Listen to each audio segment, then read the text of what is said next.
Bienvenidos a la sección número 12 de la serie Hermenéutica, normas básicas de interpretación bíblica. Nos corresponde entrar ahora a la regla número 9. Regla número 9.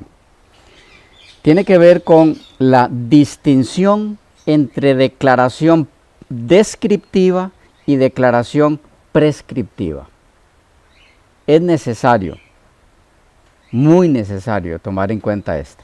La distinción entre declaración descriptiva y declaración prescriptiva. El entender esto nos va a evitar muchos problemas innecesarios que surgen muchas veces en el estudio de la palabra. ¿Cuál es la declaración descriptiva?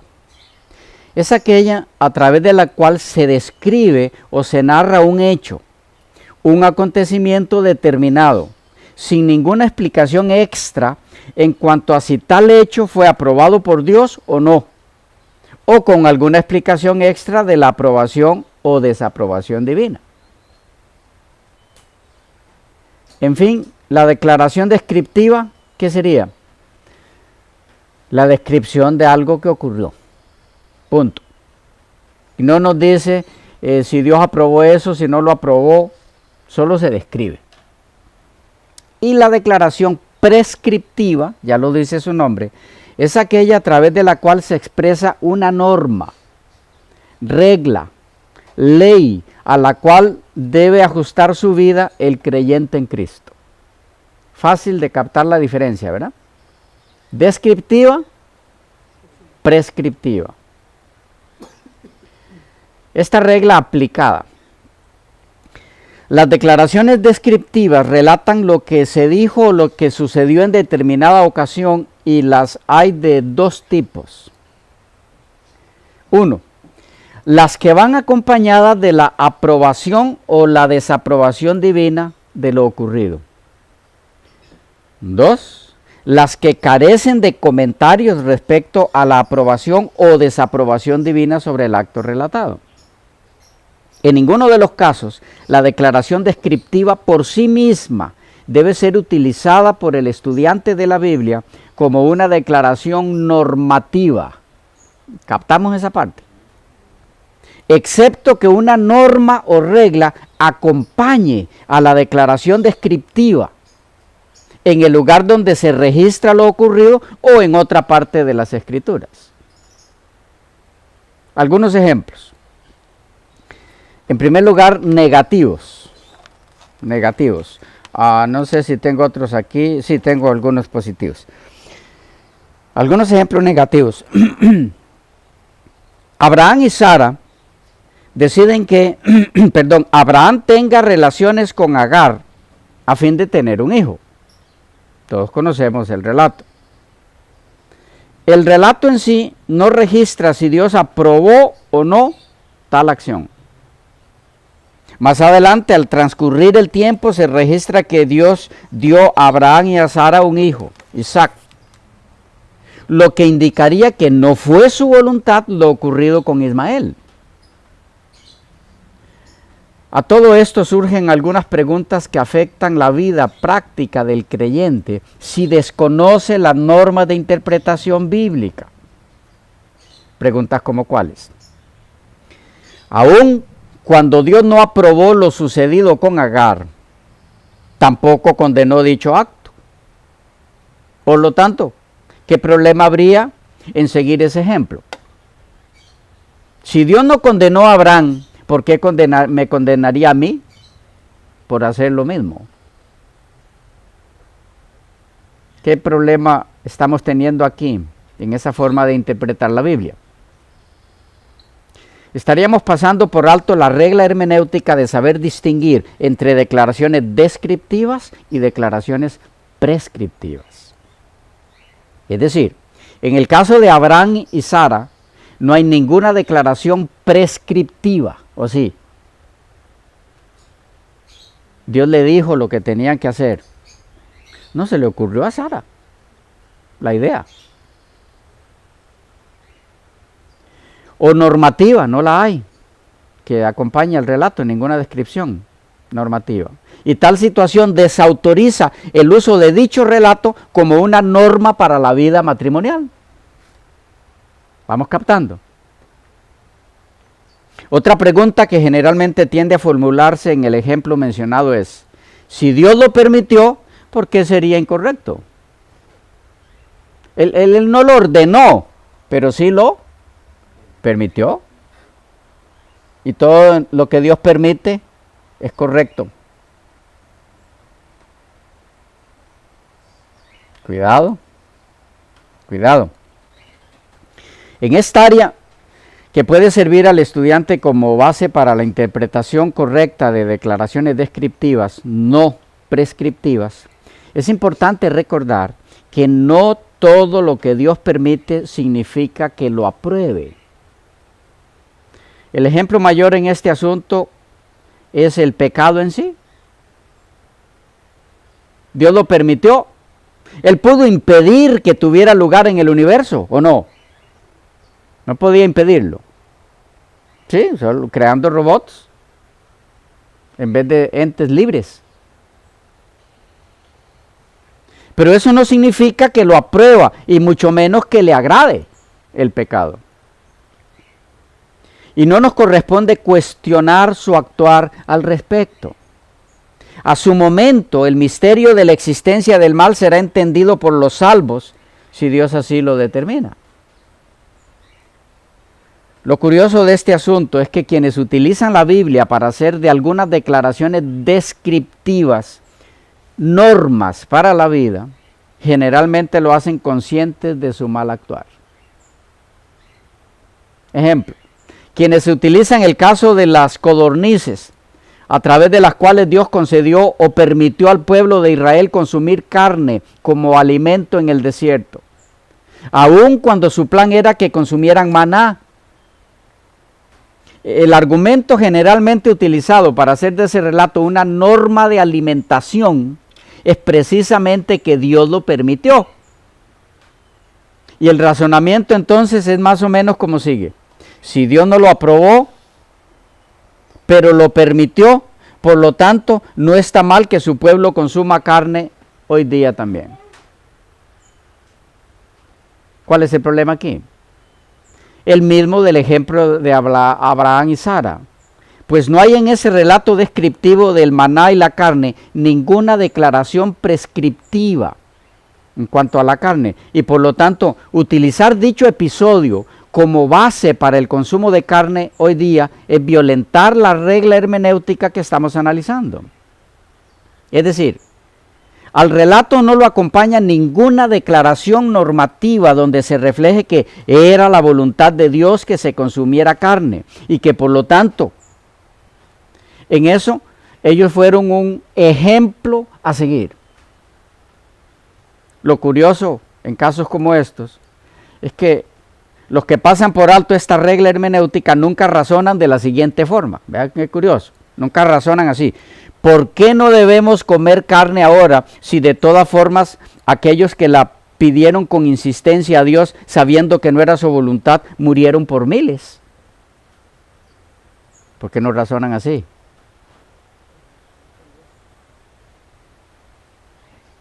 Ahora bien, una segunda cosa debe ser dicha en cuanto a esta regla.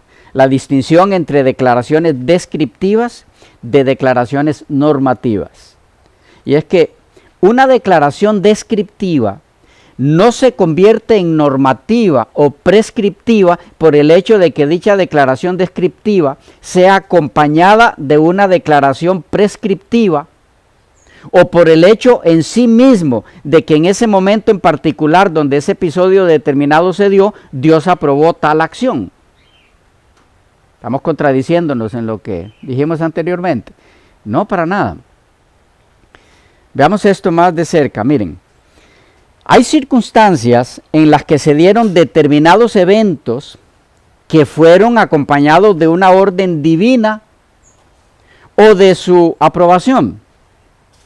Y que tal situación no convierte a dichos eventos en ejemplos normativos para el pueblo de Dios actual. Ejemplos positivos ahora. 1. Las fiestas judías de naturaleza tipológica, es decir, que tendrían su cumplimiento en Cristo. Todas estas fiestas fueron ordenadas por Dios a su pueblo, ¿o no? Fueron prescriptivas, ¿ok? Además de descriptivas. Se les dijo cómo hacerlas, pero se les ordenó también hacerlas. Todas ellas fueron ordenadas por Dios a su pueblo con sobradas declaraciones prescriptivas o normativas. Pero eso no las convierte en normas para su pueblo en todas las épocas, puesto que la misma naturaleza tipológica de dichas fiestas haría imposible tal cosa, porque en tal caso no se cumplieron en Cristo. Y peor aún, entonces Cristo no puede ser quien dijo ser el Mesías de Dios, de quien dan testimonio las Escrituras, el ungido de Dios en el que se cumplirían todas esas fiestas o a quien apuntaban. ¿Podemos ver el punto aquí? Las fiestas judías tipológicas fueron descriptivas y prescriptivas a la vez, pero estipuladas hasta determinado tiempo, en el que hallarían su cumplimiento en el antitipo, Cristo y su obra redentora. Que estas fiestas hallaron su cumplimiento en Cristo es claro, aún en los detalles de ellas, que se encuentran con su antitipo en cada etapa del ministerio de Cristo, que pone fin a sus declaraciones al darles cumplimiento, quedando pendiente hasta el momento el cumplimiento de las cabañas, cuando los hijos de Dios sean llevados a las nuevas moradas en ocasión de la segunda venida de Cristo. En cuanto al cumplimiento de cada fiesta judía en el ministerio de Cristo, puede verse el libro El año agradable del Señor, del doctor Melvin Alomía. Ahí está explicado con todo lujo de detalle cuáles eran las fiestas, cómo fueron ordenadas por Dios, pero cómo hallaron su cumplimiento en Cristo. Otro ejemplo positivo. ¿De qué? De que aunque un episodio, un acontecimiento, sea acompañado de una descripción normativa, no la convierte necesariamente en normativa para nosotros ahora. La circuncisión. La práctica de la circuncisión se presenta en la Biblia como descriptiva y prescriptiva a la vez. Pero al igual que las fiestas judías, esta práctica no es aplicable como normativa para la iglesia cristiana. No es una ley, no es una orden de Dios para su pueblo. En el antiguo Israel era ley para poder pertenecer a Israel. Hoy no. Según Hechos 15.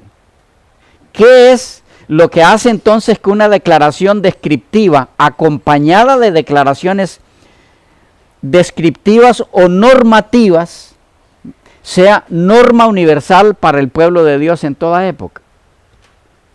¿Ok? ¿Qué es lo que hace que una declaración descriptiva, además de eso, acompañada de una declaración prescriptiva, se convierta en norma? Y aún más, ¿qué es lo que hace que una declaración prescriptiva sea de aplicación universal para toda época? Porque también hay declaraciones prescriptivas que no son universales, sino locales. ¿Qué es lo que hace que sí se convierta en algo universal? Varias cosas. Que los eventos que involucran tales declaraciones prescriptivas no sean de carácter tipológico, cuyo cumplimiento hace que tal prescripción caduque. Esto es así porque si tales normas continúan vigentes después de su cumplimiento, entonces lo que se anula es el cumplimiento, que en tal caso aún no ha ocurrido. 2. Que las prescripciones involucradas sean de carácter moral, basadas en la ley moral de Dios para el ser humano. Los 10 mandamientos, señalados en las Escrituras como de naturaleza eterna, por ser el mismo reflejo en sí del carácter de Dios. 3. Que las prescripciones descriptivas tengan efecto permanente en el ser humano independientemente del lugar o la época. Ejemplo, las leyes de salud en la alimentación, las prescripciones sobre las carnes limpias y las inmundas, en lo que respecta a consumirlas o no. Esto es así debido a que las características de los animales, peces y aves, permitidos o no permitidos por Dios para el consumo humano, siguen teniendo las mismas características con el pasar del tiempo y en cualquier lugar donde estén, o cambian. Es decir, el tiempo no modifica sus características específicas propias. O, vaya, un ejemplo de lo más claro que podamos ver aquí. Una serpiente venenosa de determinado lugar del mundo, al otro lado del globo, esa misma especie de serpiente allí no es venenosa, porque no es de aquel lugar. Sigue siendo la misma serpiente venenosa, si es de la misma especie, es una terciopelo, ¿ya? O hay terciopelos no venenosas, bueno, que yo sepa, no. Un sopilote, no sé cómo le dirán en otros países. Sí, un ave de... es que no es un buitre, ese es otro, bueno, un carroñero. De nuestra época. No es ahora menos carroñero que en el tiempo antes de Cristo, ¿o sí? Sus características no cambian con el tiempo. La muerte de Cristo no alteró la constitución genética de ningún animal limpio o inmundo. La muerte de Cristo solo tiene relación en este aspecto con la limpieza y redención del ser humano y no tiene ninguna relación con el cambio de constitución o de características de los animales, como algunos estudiosos de la Biblia pretenden que se crea. Los que para defender lo contrario utilizan Hechos 10, harían bien en leer todo el capítulo y la explicación del mismo por el propio Pedro en el capítulo 11. Para los que tengan interés en ahondar un poco en este tema específico, como mencionamos anteriormente, pueden serles de alguna ayuda el video de este servidor titulado Pedro mata y come. Pueden hallarlo en YouTube. Y otros que han expuesto sobre eso también. 4. Que las prescripciones dadas estén en un contexto similar o lo más parecidas posible a las circunstancias en las que se dieron dichas prescripciones. Entonces eso las hace de aplicación universal. ¿Captamos esa última? Que las prescripciones dadas en ese determinado pasaje de la Biblia estén en un contexto similar o lo más parecidas posibles a las circunstancias en las que se dieron dichas prescripciones. Es decir, que lo que estemos viviendo en el momento sea prácticamente el mismo caso de cuando se dieron esas normas. Entonces se aplican las mismas normas. Ejemplo, Mateo 10:5. Por camino de gentiles no vayáis, y en ciudad de samaritanos no entréis. ¿Qué es eso? Una declaración ¿cómo? ¿Descriptiva o prescriptiva? ¿Ah? ¿Por qué?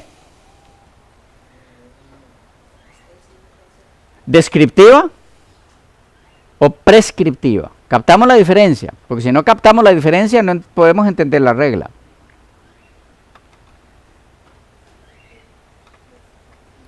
¿Ah? ¿Qué es descriptiva? Describe una situación. Simplemente describe una situación X. ¿Y prescriptiva? Es una orden. Ordena algo. Es una norma. Entonces, por camino de gentiles no vayáis, en ciudad de samaritanos no entréis. ¿Cómo es? ¿Descriptiva o prescriptiva?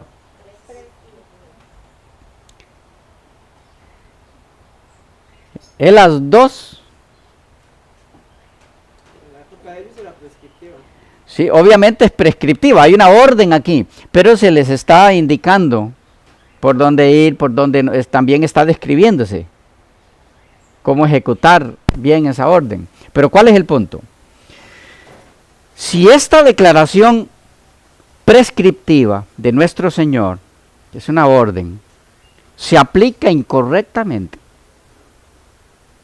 desplazada de su contexto histórico inmediato, no habría lugar para las misiones en el mundo. Solo se podría predicar el evangelio a los judíos. ¿Captamos?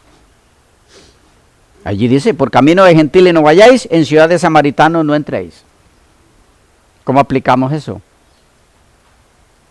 Podemos tomar esa orden prescriptiva, o más bien esa declaración prescriptiva, de forma que la apliquemos universalmente. ¿Cómo?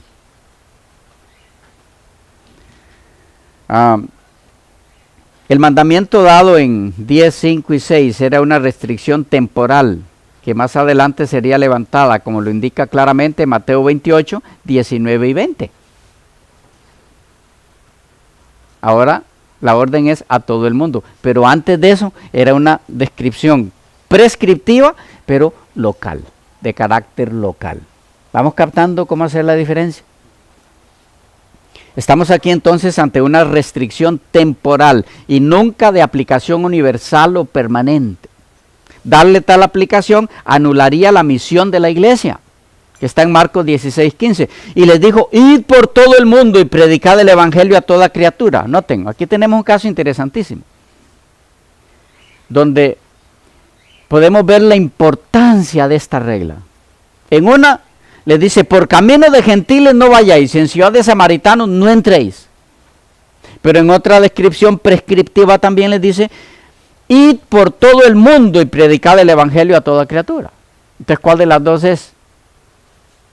Las dos. Pero una es prescriptiva, local, temporal. La otra es prescriptiva, universal, permanente. ¿Okay? Y estamos hablando solo de prescriptivas. Y aún entre ellas hay distinción. ¿Okay? Cuanto más con la solo descriptiva. Esta última declaración, la de Marcos 16, 15, prescriptiva, es un ejemplo claro de declaración prescriptiva universal y de aplicación permanente en cualquier lugar del mundo y en cualquier época a partir del momento en que se dio la orden.